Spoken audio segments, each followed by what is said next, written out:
네, 여러분께서는 다채로운 뉴스 만찬 본격 뉴스 배달쇼 8부체를 듣고 계십니다. 이번 수선은 SBS 대표 데이터 저널리즘 팀 마부작팀이 분석한 내용을 살펴보는 시간입니다. 오늘은 산불에 관해서 정리를 해보겠습니다. 먼저 최악의 호주 산불이 지금 5달째 산불이 5달째 진행 중입니다. 야생동물 5억 마리가 사망을 했습니다. 마부작팀이 호주 산불을 계기로 한국 산불 데이터를 정리를 했습니다. 우리 산불도 동해안 쪽이나 이럴 때는 뭐 그때 뭐 피해도 많고 문화재들도 타고 뭐 이런 기억들이 있는데요. 일단 먼저 지금 호주 산불 상황을 영상을 먼저 보시고 그 다음에 우리 산불 얘기를 계속 해보겠습니다. 영상이 준비가 됐죠? 유튜브에서 만든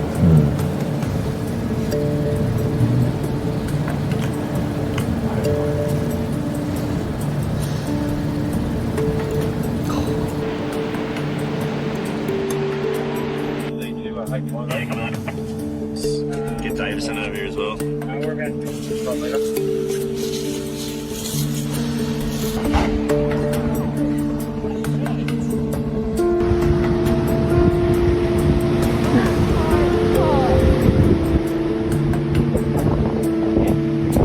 That the end of ours. I actually think that's all.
장기자 어떠세요? 영상이? 영상이 생각보다 뭐 그게 계속 현재 진행형인 상황이고 언제 꺼질지도 예측이 어렵고 비는 계속 안 내리고 정말 생각보다 보기 크네요. 많이 안 좋은 상황입니다. 그러니까 특히 이제 코알라나 캥거루 도망하는 장면 이런 것들은 그러니까 5억 마리가 지금 죽은 걸로 추정이 되는데 특히 이제 코알라가 뉴사우스 웨일스라는 그 네. 주가 가장 피해가 심하다고 하는데 네. 거기 코알라는 개체수의 한 3분의 1 정도가 다 절멸했다고 하거든요. 근데 지금 기능적인 멸종 얘기를 하거든요. 기능적인 멸종이 뭐냐면은 네. 지금 이렇게 한꺼번에 많이 죽어버리면 네. 그 다음에 자연적으로는 얘들이 계속 그 번식을 하면 이제 산불은 끝나고 번식을 하면 개체 번식을 계속 해나가면서 늘어날 거 아니에요. 근데 늘어나도 복원이 안 되는 숫자라는 거예요, 지금은. 너무 많이 이미 죽어버렸기 때문에 또 이를테면 암컷, 수컷들이 성비가 안 맞는 문제들도 생길 거고 그렇게 돼서 멸종으로 갈 수 있는 것들을 당장 멸종은 아니지만 앞으로 점점 인구가 코알라의 숫자가 줄어들어가지고 멸종으로 갈 수 있는 걸 기능적 멸종이라고 하는 기능적 멸종이요. 근데 이게 그 단계다, 그 단계가 아니다라는 얘기까지 나올 정도로 지금 어쨌든 이런 얘기가 나온 게 처음이니까요. 심각한 상황이고요. 그렇군요. 자, 지금까지 이제 호주 산불 상황을 좀 봤고요. 이제 우리 산불도 뭐 이제 호주가 대륙에 가깝고 워낙 크니까 이제 규모가 저런데 우리 산불도 규모가 클 땐 상당히 크거든요. 저희 마부작침 팀에서 통계를 좀 내봤는데요. 이제 하나하나 한번 짚어보도록 하겠습니다.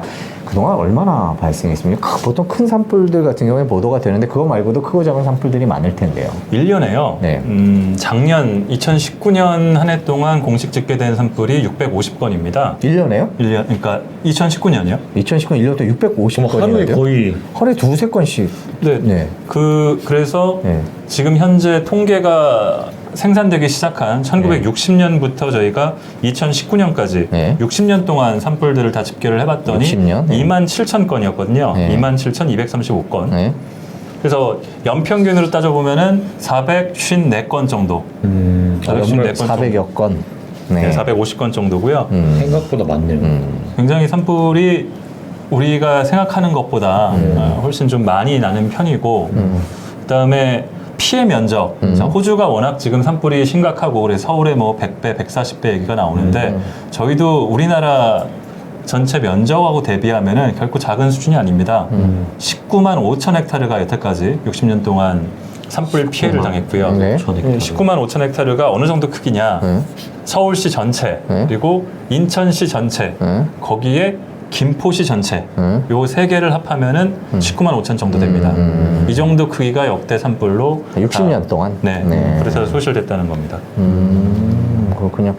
보통 흔히 생각할 때 건조할 때 불이 날 것 같은데 우리나라 산불들은 언제? 건조하고 저희가 탈 게 좀 많이 있어야 되잖아요, 사실. 아, 산불이 그렇죠. 나려면요. 겨울 같으면 겨울에는 눈도 쌓여 있고 뭐. 그렇죠. 눈도 쌓여 있고 많이 잎들도 떨어져가지고 잎들도 없고 탈 게 좀 부족한 상태인데 그래서 3월과 4월이 가장 산불이 많이 납니다. 3월이 가장 많고요. 3월이?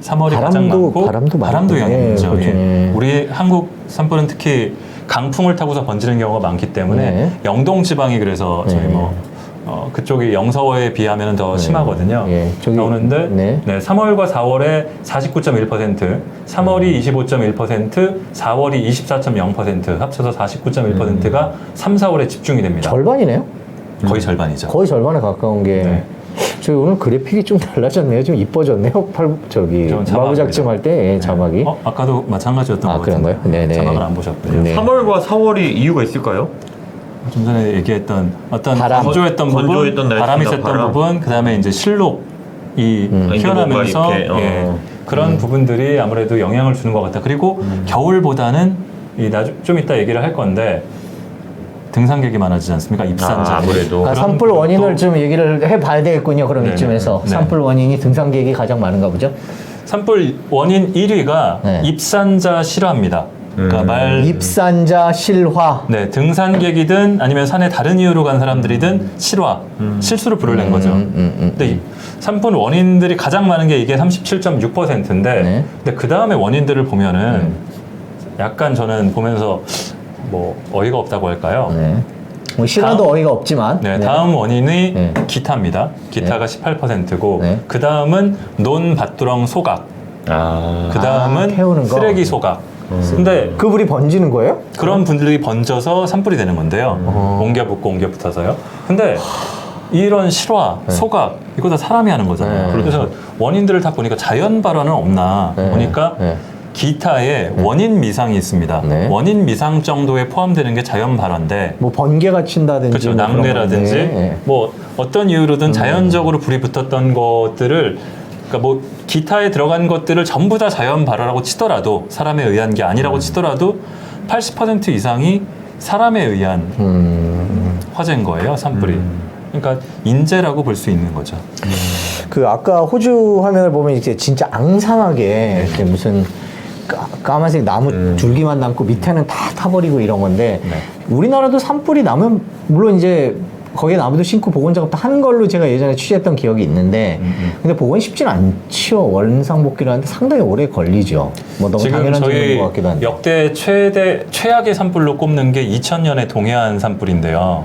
저는 한 제가 5년? 2006년 그때 또 뭐 강릉 고성 그래서 그 그때 지역에서 이렇게 계속 화재가 산불이 났었어요. 2017년에도 산불이 크게 났었고 네. 2019년 작년 초에도 사실 산불이 고성 산불이 쪽 네. 그쪽에 산불이 났었습니다. 그래서 저희 좀 이따 8시 뉴스 때 보도록 할 거지만 최재영 기자가 산불을 나서 고성의 복원 현장을 다녀오기도 했는데 네.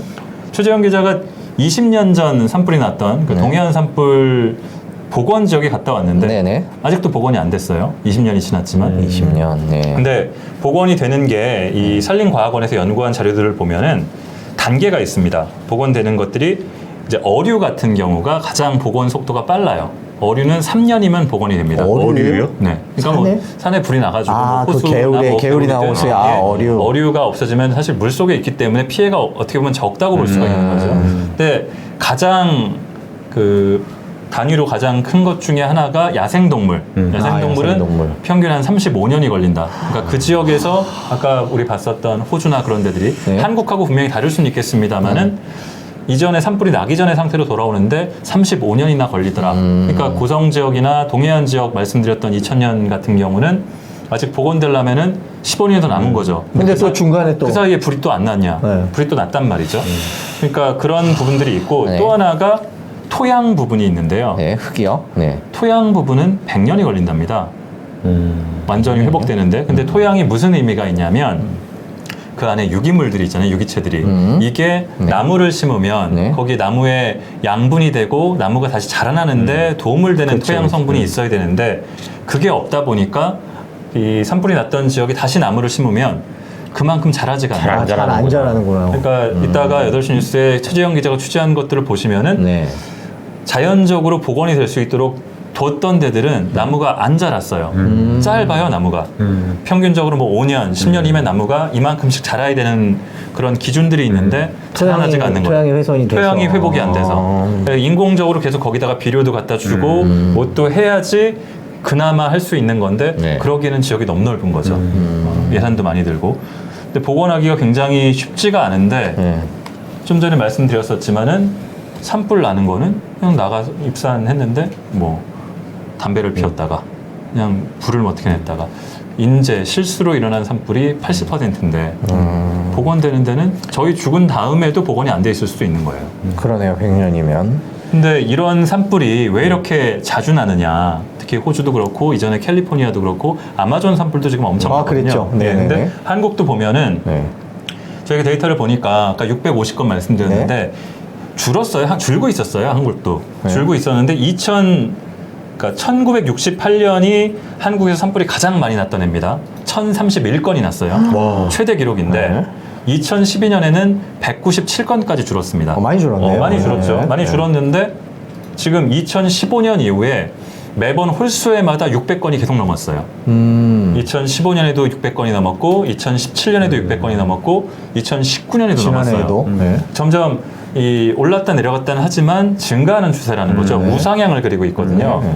이렇게 산불이 나는 것들이 왜 더 나느냐. 뭐 더 부주의할 수도 있는 거지만 네. 기후 온난화와도 영향이 있다는 얘기들을 많이 하거든요. 기온은 높아지고 강수량은 줄어들고 줄어드는 것들이 영향이 있고 또 우리나라의 지형 특성은 강풍이 부는 거. 네. 바람이 한번 불면은 여기 죽었던 불씨가 다시 살아나거나 아. 몇십 미터씩 건너뛰기도 하잖아요. 우리 그렇죠. 불이 이전에. 날아다닌다고 네네. 하죠. 네. 그런 영향들이 있기 때문에 네. 정말 우리가 후손들한테 잘 보존해서 물려줘야 될 것들이 네. 여러 가지가 있지만 네. 자연 환경은 한번 훼손되면 회복이 굉장히 더디고 어렵기 때문에 네. 환경에 대한 경각심을 더 가져야 된다라는 굉장히 교훈적인 말씀으로 마부작침은 늘 그렇지만 네. 네, 그렇습니다. 네, 주말입니다. 뭐 지금이 가장 산불이 많이 나는 시즌은 아니지만 그래도 네. 등산을 하시거나 산 근처에서 뭔가를 하셔야 할 때는 언제나 그렇듯이 복원에 너무 오랜 시간이 걸리고 또 인간이 하는 복원하는 것이 한계가 있고 기다려야만 하는 것이 산불 피해이기 때문에 모두 경각심을 조금 높이고 산불에 대해서 주의를 했으면 좋겠다 이런 내용이었습니다. 지금까지 심영구 기자의 마부작침이었습니다.